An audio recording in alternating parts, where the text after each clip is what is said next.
kami dari kelompok 5 akan memaparkan atau menjelaskan hasil diskusi kami tentang pembahasan kami, yaitu plagiarisme dalam tugas kuliah. Saya akan membahas tentang plagiarisme dan jenis-jenis plagiarisme. Pertama, apa itu plagiarisme?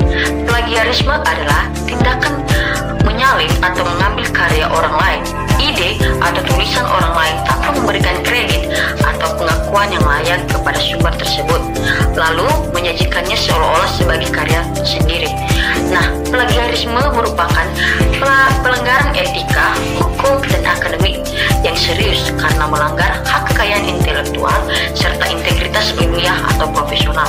Ada 5 macam-macam jenis plagiarisme ini. Yang pertama, plagiarisme total. Apa itu plagiarisme total?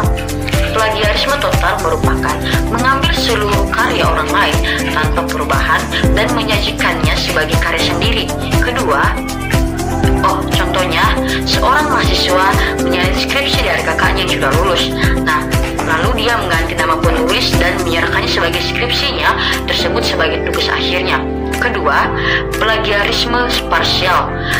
Plagiarisme parsial ini merupakan menggabungkan beberapa bagian dari karya orang lain ke dalam karya ilmiah sendiri tanpa menyebut sumber atau hanya mengubah sedikit struktur atau kata-katanya saja. Contohnya nih, dalam membuat makalah, seorang siswa menyalin beberapa paragraf dari beberapa artikel internet, sedikit mengubah susunan kalimat dan tidak mencantumkan sumber aslinya.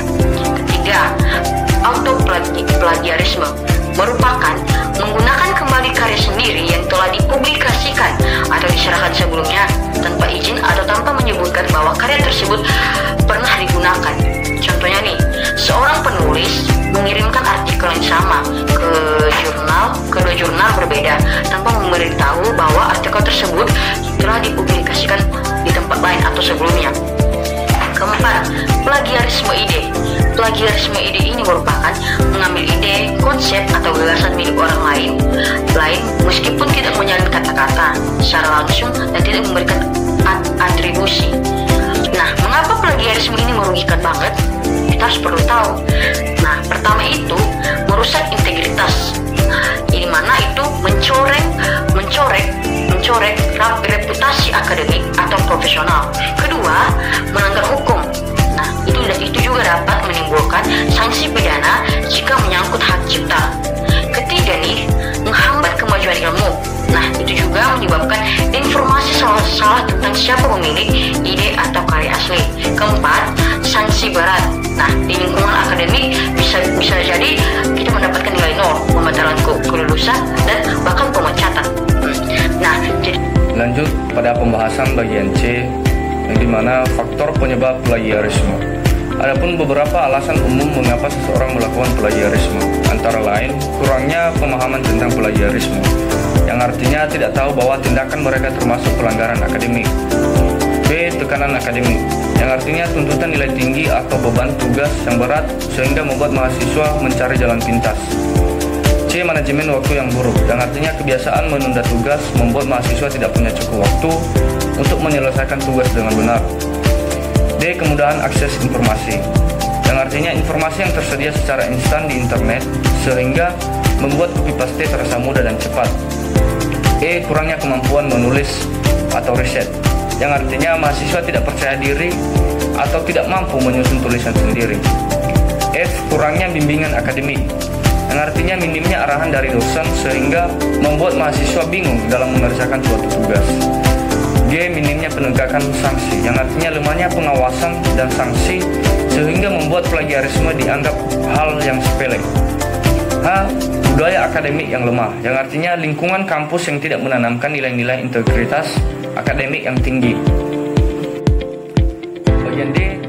Bentuk plagiarisme dalam tugas kuliah. Adapun jenis-jenis plagiarisme yang umum ditemukan antara lain: 1. Plagiarisme langsung, yang artinya menyalin karya orang lain secara utuh tanpa menyebutkan sumbernya dari mana. 2. Plagiarisme paraphrasing atau mosaic paraphrasing plagiarisme, yang artinya mengubah beberapa kata atau struktur kalimat dari sumber asli tanpa mencantumkan sumbernya dari mana. 3. Plagiarisme sumber tidak sah, yang artinya menggunakan atau mengarang sumber yang tidak benar atau tidak dapat diverifikasi.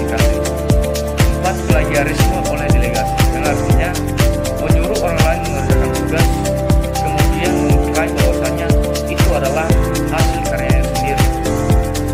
5. Self plagiarisme, yang artinya menggunakan kembali tugas atau karya sendiri dari mata kuliah lain tanpa izin atau pernyataan. Bagian E, dampak plagiarisme, yang dimana bagian ke-1 bagi mahasiswa. Nah, jadi teman-teman, plagiarisme ini bisa menyebabkan sanksi akademik yang berat seperti nilai tugas dibatalkan, gagal mata kuliah, skrosi, hingga dikeluarkan dari universitas. Nah, selain itu teman-teman, plagiarisme merusak integritas pribadi dan reputasi akademik mahasiswa. Nah, saya ambil contoh nyatanya yang dimana seorang mahasiswa di salah satu universitas di Indonesia terbukti menyalin skripsi dari internet tanpa mencantumkan sumber. Nah, jadi akibatnya teman-teman, skripsinya akan dibatalkan dan ia harus mengulang penulisan dari awal. Nah, jadi reputasinya juga menurun di mata dosen dan rekan. Yaitu bagian kedua bagi institusi atau universitas atau kampus.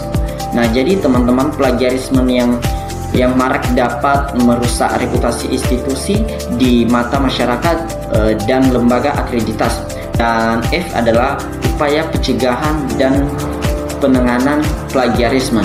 Jadi ke-1, kebijakan akademik, yang dimana terdapat kampus perlu membuat aturan tertulis dan sistematis mengenal plagiarisme, termasuk batasan, definisi, dan konsekuensi hukumnya.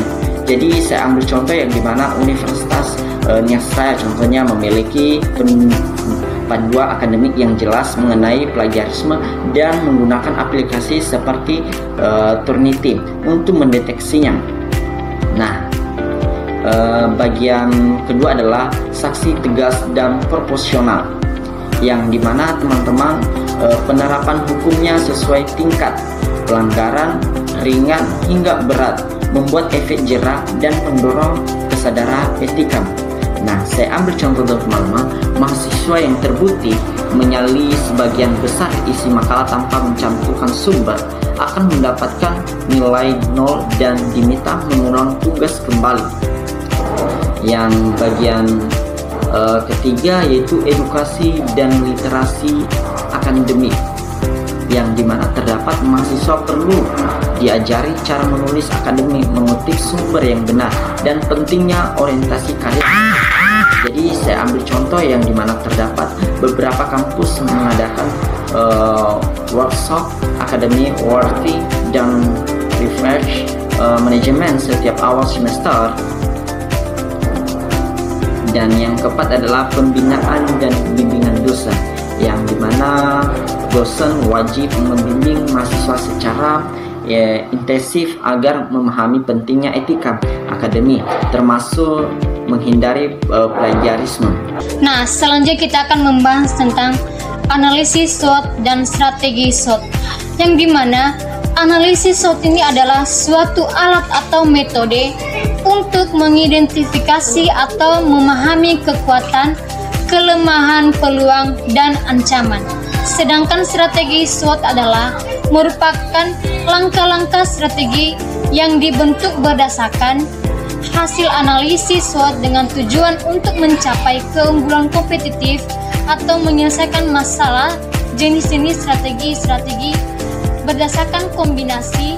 Terima kasih, jangan lupa like, comment, dan subscribe. Ya ampun.